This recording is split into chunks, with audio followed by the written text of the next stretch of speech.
I've actually previously studied action quite a lot. For instance, this rough little punching animation, and these still studies from the movie Dragon Ball Evolution. I know. Okay, I know.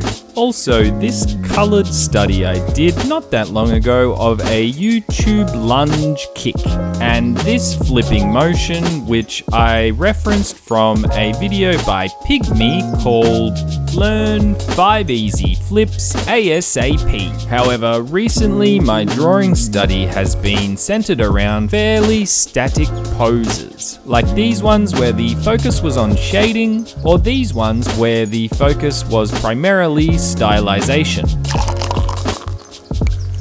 So my goal with these will be to improve on the clarity of line and clarity of action. The former shouldn't be too difficult because my line work was really rather rough.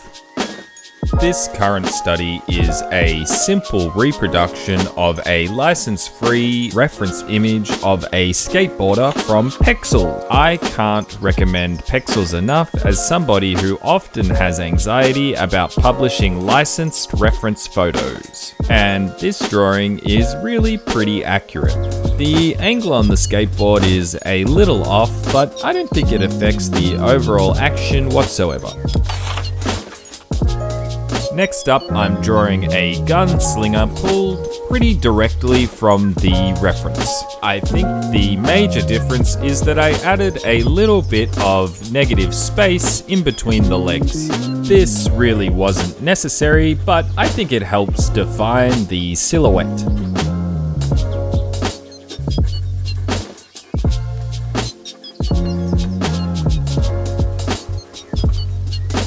The facial features are much the same, but slightly stylized.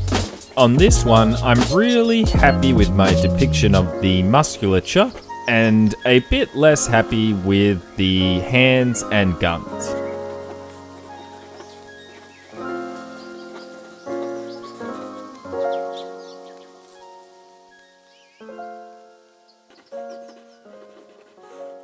I really didn't want to make another Gunslinger drawing, but this pose had so much force behind it, and it felt only fair to give my male Gunslinger a female adversary, even if he's not technically pointing his guns anywhere near her. When doing these studies, something that I never used to do is lower the opacity of the first rough and then clean the line work up over the top. My mentality was that it's just a study and so it really doesn't matter, but I actually think it makes a world of difference even in what you learn, as it really forces me to confront any of the outstanding issues that I didn't want to deal with on the first take. And I don't think the far side forearm is proportionately correct, but it's okay. And this one is my favorite of the bunch, depicting a somewhat realistic reaction to having a soccer ball hurtling towards you. This drawing goes on to be the most stylized so far.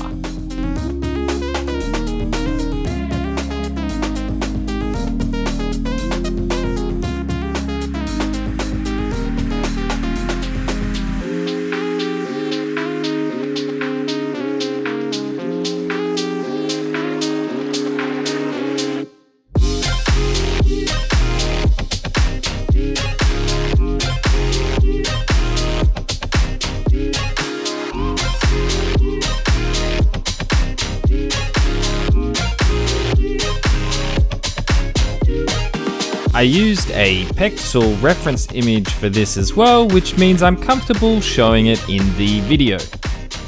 You can see that I made significant changes to this one. In particular, I changed the foreshortened hand to a position that I thought would be more aesthetically pleasing.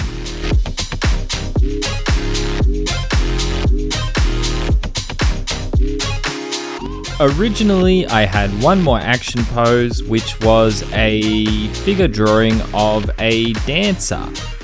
However, my computer decided to completely crash during the recording of that, and so I decided to attempt an action pose from imagination instead.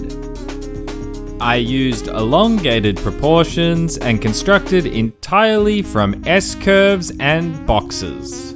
Part of the challenge was figuring out exactly what action was being conveyed by this exaggerated pose.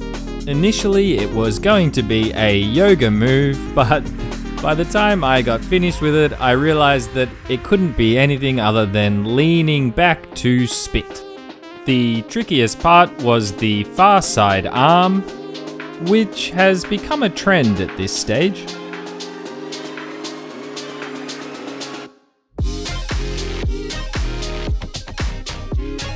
And that's all my action studies so far. Thank you very much for watching. A bit of a shorter one.